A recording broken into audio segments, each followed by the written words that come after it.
Good morning, late morning, early afternoon. Your morning still. Thank you all for coming today. Let me begin by expressing my complete satisfaction and how proud I am of our caucus. So far this year, we've took initiative on the manufacturing supplier jobs, autism legislation. We oppose the governor's tax increase on farmers, and drug testing mandatory for welfare recipients. We also took steps towards create reform by requiring prompt pay payment for health service. We thought that was one of our keystones this first half. And the fact, I think you've seen us send a clear and present message that we don't want federal health care mandate to our state. I think that was clear by the number of votes in the discussion. And by the way, we're still looking for a plan to downsize government. We're ready to go. We're waiting on to meet the governor halfway. With that, we'll take your questions. What is your plan to downsize government? We have a plan. We're going to meet the governor halfway. What's the plan? Well, we've got it. We've asked the governor to talk about it, and we're waiting to see his, and we'll stand right beside him right here at this microphone when we see how he wants to do it, and that's where we're at. That's what conversation we had the other day, and we're still waiting. Does that plan include consolidating departments?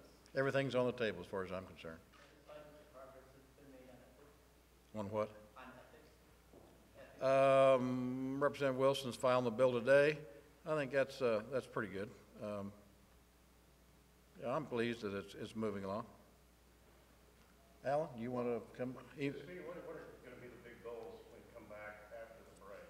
You mentioned what you've worked on. What are going to be the? I think we're looking forward to meeting with the governor and the Senate and work on how we can afford this state of Missouri stays in business. And we understand that as we correctly projected, there was going to be $300 million. That was never going to come. We thought that was budgeting, and that was on the irresponsible side, and we decided not to do that. I think the deficit is probably going to be larger than that, and Alan will expand on that.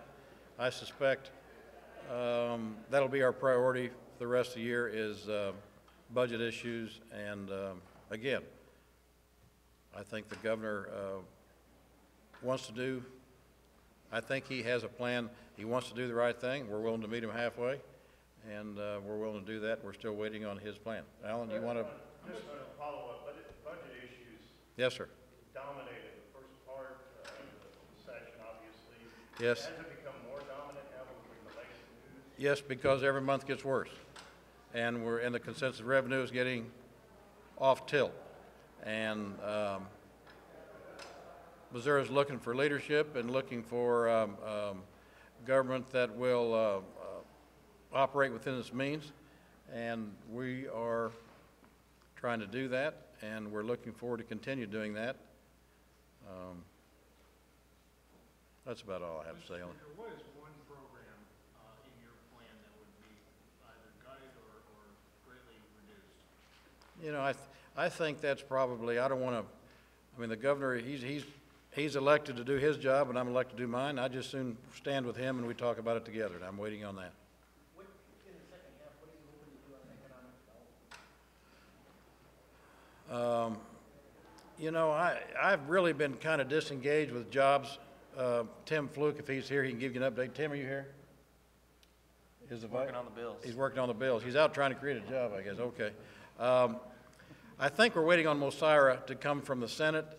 There is discussion about tax credits again from the Senate, and I haven't had a discussion with Tim exactly where he wants to go on that. I think what we've got to do, I think the governor's plan, his package is pretty genuine. I'm in support of most of his package on the deal closing fund, moving our tax credits to front loading them. I think that's proper. It gets us in proper perspective to compete with other states. I think the governor's right on target on all of his package. I'm very supportive of his package.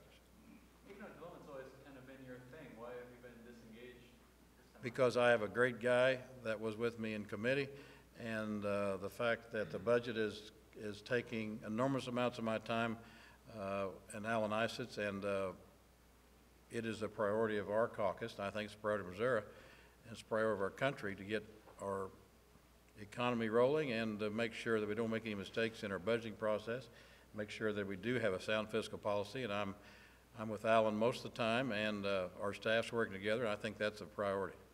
Last year, Mr. Speaker, there was some, in the last few days of the session, some strategy between the House and the Senate as it related to trying to get the ECO bill out. Right. Have you been engaged in conversations with the Senate, or had somebody engaged in conversations with the Senate about trying to avoid that sort of problem in the last few days?